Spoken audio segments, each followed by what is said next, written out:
talking about uh, saying things in order for students to take in the material, right, and analyze it, scrutinize it, make something out of it, because it's going to mold the idea. If you like the idea, you want to know more about it.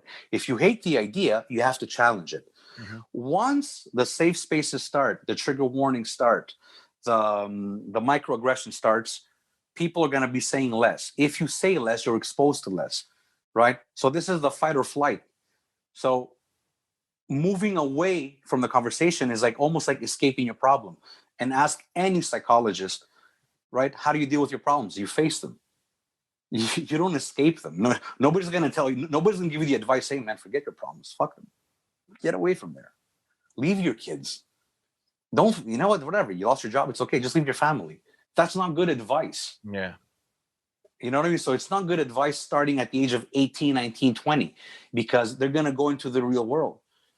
And you know what? I don't want to get into what's psychologically, what the impacts are and all that stuff. I'm just trying to say, as a parent, like, what would you do? Would you say, great, yeah, go to your safe space, you don't need to hear this, Well, I'm sorry that I said something that offended you, or you want to make your kid a little bit stronger? Yeah, You know? and there you go. Like you're bringing it in perfectly because oh, the yeah the one thing is to understand that this context exists. Okay, the other for me as a parent is to understand how does your child actually get to the point where he or she is actually uh, weakened or threatened by an opinion. You understand? Like, Yeah. how do you get to that point? And again, I'm not saying like it happens, and we're sensitive to these things because if it does happen, it means like there's obviously something that, like you said, like that triggers some sort of emotion or feeling or whatever. But the fact that your kid has actually gone to that step, she's there or he's there, um, Mhm. I think that's much more serious than to be blaming the teacher. Instead of dealing with your kid on why, It's what the bothers fine you. line. It's a You know, fine line between protecting your kids and overprotecting them. I think that Yeah. It's what it is. I think, without going into the details, and I forget what the book is called, but Jonathan Haidt, that's Haidt, if I'm not mistaken, in the book The Coddling of the American Mind, breaks it down. And the two major factors are overprotection, like exactly what George said, and two was social media. So look what they found that's interesting, right? They started seeing these trends in 2014, right? Gen Z, right, are the kids that are born in 1995. In 2006, Facebook comes along. Nobody's allowed to use it, right? You have to be 18 and over. Somewhere in 2008, I think, or 2009, and they could fact check this, uh, you could be 13 and use Facebook. So there's a bunch of kids that lie that they're 13 and they start using Facebook. So now you have a lot of kids playing or looking at social media, right? Not sleeping, being engaged fully for hours in social media, right? And then they saw that there's a direct correlation to that behavior and how, when they get to 2014 and they enter college, now it's the jungle here, because I didn't get to play with a lot of people. I didn't get to socialize as much as I needed to socialize. I didn't get the free time. I had they very got structured.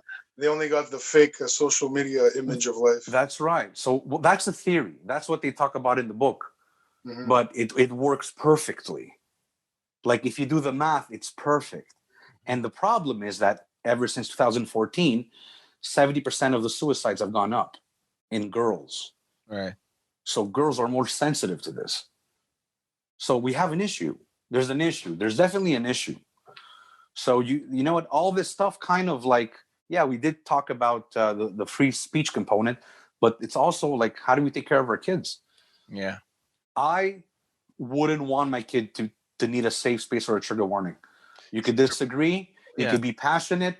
You could be civil. You could be decent and have conversation and communicate your ideas. And when somebody says something you don't like, you just say, you know what? I disagree with that. I strongly disagree with that. And that's fine. The concern is, like, as a parent, how do you feel? What's the advice you give? Do you go after the teachers for upsetting your kid. Well, see, I told you. You know, right what now, do you do? Well, see, look, I told you right Well, now. If I were to think right now, if that is, Well, hold on. As a parent, it's not going to start when I have to attack the teacher. It has to start before my kid gets there. well, yeah, I understand, but we're talking about hypothetically. Your kid comes home. See, and I told you, my answer is like today. My Look, mindset is right now, I'm gonna my sit kid. my Look, daughters down. I have kids who argue about the dumbest shit in the world. Okay. No, for sure, you can't compare. And every time he comes to me, blah blah, he did to them. And the first thing I ask is, did you tell him that you didn't think that or you didn't agree with that? Did you tell them your part? Did you explain to them why Yeah. you're saying this to me? Did you say anything? You just came to me to come and do it for you, or did you try doing it yourself? And they have to start confronting it themselves. I'm not going to go speak on their Look, behalf. at the same time, George, I think they're still at a relatively young age to understand the concept of dialogue, right? Like their reflex is, oh, baba, oh, mama, he did this, oh, he did that. Yeah, but that's how they fine. learn. Yeah, No, but their problem is something like that they can control, not something I can control necessarily. It's not like I only bought one and there's two of them and they have to share it. Now what's the solution? It's not one of those. Yeah. You know, it's if I always intervene and I always make it happy and I always make it easy, is that going to benefit them? I know our reflex is to do that. Does it happen at all in your houses? Like you hear the kids arguing and you purposely just ignore them, thinking that they'll figure it out, kind of thing. Oh, Absolutely. Oh yeah. They have to do that. That's another one actually in the book. I don't know how they formulate it, but kids need structure, yeah, but they also need unstructured time. They need time where it's free play. There's no rules, and they could test theories. They could test each other. They could test their limits. They need that. I always tell them no hitting, and if the other person's talking, he's allowed to say whatever he wants. Yeah. Like we tend to be parents that our kids' life starts at 8 a.m. and until 7, it's like we've scheduled everything in. That's not good either. You know? George, just to get to the hitting, I've actually seen my daughters kind of shove each other, and obviously there's no punching in it, but like they kind of have that little reflex. No punching. Yeah, there's no punching at least yet. I hope there's never going to be punching. And you're calling it hitting. Well, okay, my version of hitting, it's like a hard caress. You know what I mean? It's like and a forceful caress. Yeah, like I've seen this happen, and I'm like, the way it usually works, the younger one's going to hit harder. Because the older one understands the consequence. Yeah, because the older one knows that. Look, the consequence. No, the consequence. I think like Emma knows that if she pushes, she can hurt the little one. So she very often just doesn't do anything. So you're right. The little one usually is a little bit more aggressive, and there's been times where off the bat I'm like, don't hit. Don't do it. We don't hit here. We talk, that. But some other times I've seen them kind of shoving and kind of hitting each other, and I've purposely I'm like, let me just monitor from a distance, make sure that they don't get a ball off the head or something. But I just let them figure it out. Mm-hmm. I'm just trying to think if ever it has worked though. No. At some point, it's not going to work that day. It's at just some that point, one of the kids is going to run. Back to you. No, that's right. George, say it. Finish your thought, because I was going to say the same thing. I was going to echo what you were going to say. Say it. Me?